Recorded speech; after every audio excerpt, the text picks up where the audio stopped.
벌써부터 내일이면 종려 주일이고요. 마지막으로 고난 주간을 앞두고 있습니다. 사순절 마지막까지 승리하신 모두 되시길 원합니다.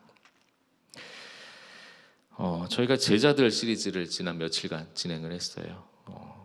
예수님의 제자들을 돌아보면서 우리 신앙을 살펴봤는데요. 어떠셨습니까? 제자들의 삶이 여러분의 신앙에 계속적인 도전이 되길 원합니다. 몇몇 이제 제자들을 제외하면은요, 사실 공식적인 기록이 별로 없습니다. 그래서 소개할 만한 제자들은 거의 한 것 같고요. 오늘 마지막으로 대표적인 제자 누가 남았나요? 베드로가 남았습니다. 오늘 본문을 보셨겠지만 베드로가 남았습니다. 그래서 이 베드로를 다루고 제자들 시리즈를 마무리하고자 합니다. 사실 사도 베드로에 대해서는요, 되게 다양한 자료가 있어요.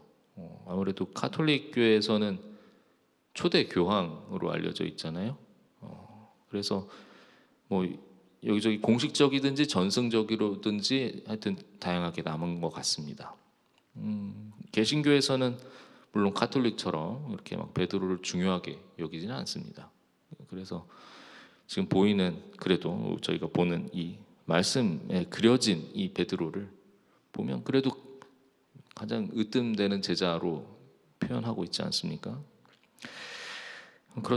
그랬던 제자이면서 또 사도 시대에 처음 교회를 세웠던 그런 큰 지도자였다는 것을 저희가 부정할 수는 없습니다. 실제로 성경에서 이제 베드로가 자주 등장하기도 했고요. 그에 따라 그의 어부였던 배경, 강직한 성격, 예수님과 함께 있을 때와 또 예수님 승천 이후 그가 경험한 여러 기적적인 사건들을 우리는 쉽게 찾아볼 수 있습니다. 다만 오늘은 저희가 베드로가 예수님과 그냥 마지막으로 가졌던 시간을 돌아보려고 합니다. 물론 예수님 승천 이전에 그런 여러 에피소드들이 있습니다만 이 요한복음의 이 마지막에 있는 이야기가 참 독특합니다. 오늘 함께 읽으신 본문은요, 사실 요한복음에서만 보실 수 있는 이야기입니다. 학자들도요, 요한복음의 기본적인 내용 20장에서 다 끝났다고 그래요. 20장에서 끝이 났지만 21장의 내용도 이 정경 안에 들어와야 된다 할 정도로 굉장히 중요하게 여겨서 나중에 이 붙은 내용이라고 분석합니다. 이 오늘의 장면은 예수님께서 십자가에서 돌아가시고 난 후에 제자들을 이제 본래 제자들이 이제 예수님 돌아가셨으니까 우리는 할 게 없다 이러고 다시 돌아갔죠. 그때 일어난 일들을 보여주고 있습니다. 베드로와 이 일행들은 어디를 갔습니까? 물고기를 잡으러 갔습니다. 하지만 이곳에 바로 부활하신 예수님께서 등장을 하시죠. 이 장면 마치 처음에 베드로가 예수님을 만났을 때 그 장면과 굉장히 유사합니다. 예수님이 제자들을 사람 낚는 어부가 되라고 그렇게 처음 부르셨을 때도 바로 이렇게 물고기가 안 잡히다가 갑자기 이렇게 그물에 넘치도록 잡혔지요. 맞습니다. 바로 그 장면이 겹치는 장면입니다. 마치 처음에 사람을 낚는 어부로에 대한 부르심에 대한 재확인 사건과도 같습니다. 더 나아가서 이 본문 뒤에 예수님은 자신을 3번 부인했던 제자 베드로에게 자신을 사랑하는지 3번이나 반복해서 물으십니다. 그리고 명하시죠. 내 양을 먹이라. 아마 가톨릭 전통은 이 부분에서 더욱 이 베드로 중심의 교회를 강조하는지도 모르겠습니다. 여하튼 오늘의 이 본문의 장면에서 이 십자가 사건 이후에 낙심하고 떠났던 베드로가 이 돌아오신 예수님 앞에서 자신의 사역 정체성을 재확립하는 모습을 보게 될 수 있습니다. 여기까지는 이제 본문의 내용이고요. 이 본문 속으로 조금만 더 들어가 보도록 하겠습니다. 이 베드로가 처한 상황과 또 그 와중에 다시 예수님을 만난 것을 한번 마음속에 그려보시길 원합니다. 베드로의 낙심은 굉장히 필연적이었을 겁니다. 이 모든 것을 다 바쳐서 따라갔던, 거의 1등 제자로 따라갔던 이 베드로였는데 예수님께서 십자가에 달리셨어요. 예수님 십자가에 달리셔서 돌아가셨습니다. 아마 이 십자가에 달리실 때까지 다른 제자들처럼 아마 예수님에 대해서 이 베드로도 잘못 알고 있었을지도 모르겠습니다. 물론 이 베드로가 예수님에 대해서 그리스도시요 살아계신 하나님의 아들이십니다 라고까지 고백을 했잖아요. 그러나 그도 다수의 제자들이 기대하던 것처럼 이 뭔가 로마와 이 썩은 유대 사회를 무너뜨리고 새로운 왕으로 올라가실 그 뭔가 하나님의 굉장히 전적인 개입이 막 예수님 통해서 그 자리에서 일어날 것처럼 기대를 했을지도 모르겠습니다. 그렇게 이제 다른 제자들은 예수님을 투영을 했거든요. 하지만 예수님은 어떻게 되셨습니까? 그 자리에서 잡혀가시고 십자가에 못 박혀 돌아가셨습니다. 이 마당에 사람을 낚는 어부의 삶이 무슨 의미가 있겠습니까? 내가 예수님과 함께 했던 모든 것이 무너진 상황에서 뭐 부르심이고 뭐고 너 예수님 따른 사람이지 했던 그 지탄들은 굉장히 너무나도 무서웠을 것입니다. 그 가운데 성경은 베드로가 예수님을 3번이나 부인했다고 합니다. 이는 그가 주님을 완전히 부인했다는 의미가 담긴 성경의 표현일 것입니다. 베드로는 낙심해서 그저 전에 하던 일이나 다시 해야겠다 싶었을 수도 있겠습니다. 마치 예수님과 함께 보낸 그 모든 시간들이 아무 의미 없듯이 말입니다. 하지만 그런 그를 예수님께서 다시 찾아오셔서 붙잡으신 거죠. 이 디베랴 바닷가에 예수님이 예전처럼 다시 나타나셔서 제자들을 부르시는 것입니다. 베드로는 부활 후 바닷가에 나타나신 이 예수님을 딱 알아보고 어떤 마음이 들었을까요? 인간적으로 일단 굉장히 놀랐을 것 같습니다. 여기 왜 오시지? 날 왜 찾으시지? 모든 것 다 끝난 줄 알았잖아요. 예수님 3번이나 부인했잖아요. 왜 저를 찾으시는 겁니까? 예수님 다시 살아나셨어도 자신은 그래도 찾지 않으실 것 같은데 난 대놓고 예수님을 부인했는데 굉장히 불편했을 것 같습니다. 그 와중에 예수님께서는 베드로에게 뭐라고 물으셔요? 나를 사랑하느냐? 그것도 다시 3번이나. 예수님은 그런 연약한 베드로를 불러 주십니다. 그런 베드로에게 사랑을 확인하십니다. 그리고 그런 베드로에게 자신의 승천 이후의 일을 맡기십니다.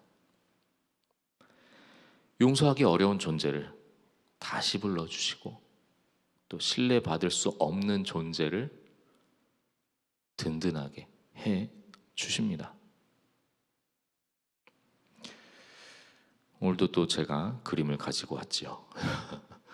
함께 또 그림을 보시면서 또 더욱더 그 묵상을 더해가길 원합니다. 이 그림은 이탈리아 시에나의 두초라는 화가가 그린 예수님과 제자들의 이 디베랴 바닷가에서의 재회 장면입니다. 1308년에서 1311년 정도 사이에 그려졌다고 합니다. 그 중세에서 르네상스로 넘어가는 시기의 그림인데요. 이 두초의 화풍에서는 그래서 아직 이 비잔틴 이콘화와 또 중세 필사본들에서 보이는 그런 전통이 많이 살아 있습니다. 이제 이 중세에서 르네상스로 넘어갈 때는요, 이 인물의 표현이나 또 이 장면의 역동성이 이 성경의 이야기 자체를 이렇게 설명하듯이 전달하기보다 그 이야기 속의 상황을 이 보는 이로 하여금 더 잘 느끼게 표현하게 된다고 이렇게 살짝 요약해 볼 수 있겠습니다. 이 두초의 경우는요, 이제 그 과도기의 스타일이라고 보시면 되겠고요. 아직 나중 시대에 나타난 작가들이 하던 것처럼 얼굴의 표현이나 뭐 인물들의 표정들이 자세히 보시면 그렇게 다양하지는 않습니다. 하지만 막 이게 자세히 보시면 이렇게 뭔가 비슷해 보이는 얼굴들, 표정들 이렇게 잘 보이실 겁니다. 또 중세 스타일은요, 또 중요 인물들이 불가피한 경우를 제외하고는 최대한 안 겹치게 그립니다. 이게 뭔가 중요한 사람이다 이렇게 해가지고 탁탁탁탁탁 떨어지게 그렸는데요. 이 두초의 경우 인물들이 겹치는 게 아직 이게 불편해 보이지 않는 것 같습니다. 옛 방식을 탈피한 것이죠. 그래서 이제 이렇게 제자들이 무리지어서 이렇게 막 고기를 잡고 있는 장면이 예전 중세의 그림들보다는 굉장히 역동적인 것 같습니다. 하지만 이 거룩함의 표현을 위해서 이제 비잔틴 이코나 같이 전체적으로 금색을 이렇게 많이 썼어요. 그리고 마찬가지로 인물들의 제스처도 이코나 같이 뭔가 상당히 경직되어 있습니다. 이렇게 뭔가. 예. 하지만 들어갈 내용들은 다 들어가 있어요. 이 제한된 표현만으로도 무슨 내용인지 알 것 같습니다. 맨 왼쪽에는 예수님이시고 그 앞에는 베드로가 그 앞에 서 있고 또 나머지 제자들이 물고기를 잡는 장면이죠. 그래서 이 그림에서는 베드로가 주님이시다라고 외치며 예수님께 가고 있습니다. 예, 저희가 이렇게 드라마처럼 이게 생각하기에는 굉장히 경직돼 있어요. 예수 주님이시다 이렇게 하고 나아가는 장면입니다. 베드로는 그 복잡했을 심정에도 주님을 알아보고 물 위로 뛰어듭니다. 파도가 치는 물 속에 물고기들이 몸을 틀어 헤엄치는 모습도 보입니다. 그럼 최소한 물고기가 있을 정도의 깊이의 물이겠네요. 그죠? 그런데 이 물에 뛰어든 베드로의 모습이 굉장히 인상적입니다. 마치 어떻습니까? 물 위를 걷고 있는 것 같죠? 예. 굉장히 물이 잠겨 있는 것 같지 않고 물에 위를 걷고 있는 것 같습니다. 마치. 자세히 보시면요, 이 배에도 이게 물 속에 잠긴 이 윤곽이 사실 보이거든요. 근데 베드로는 잠기지 않아요. 예, 물 위에 있는 거죠. 모르겠습니다. 작가가 실제로 이것을 의도했는지 아니면 무태 땅에 더 가까워서 얕은 곳을 베드로가 걸어가고 있는지는 모르겠습니다. 하지만 물고기가 헤엄치는 물 위에 이렇게 있는 것 같은 베드로의 모습이 또 한 장면을 연상시키죠. 마치 물 위를 걸으시는 예수님께 걸어가려고 했던 물에 빠지긴 했지만 걸어가려고 했던 그 베드로의 모습이 또 연상이 됩니다. 마치 절망 속에 있다가 예수님께 돌아갈 때 그 믿음도 능력도 회복되는 모습이 아닌가 싶을 정도로 말이죠.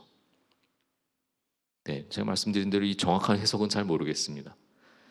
하지만 제가 방금 나눈 대로 이렇게 보이는 예수님과 베드로의 재회 장면은 참 감동적인 것 같습니다. 우리에게는 절망했던 베드로가 그랬듯이 실패의 경험이 있을 수 있습니다.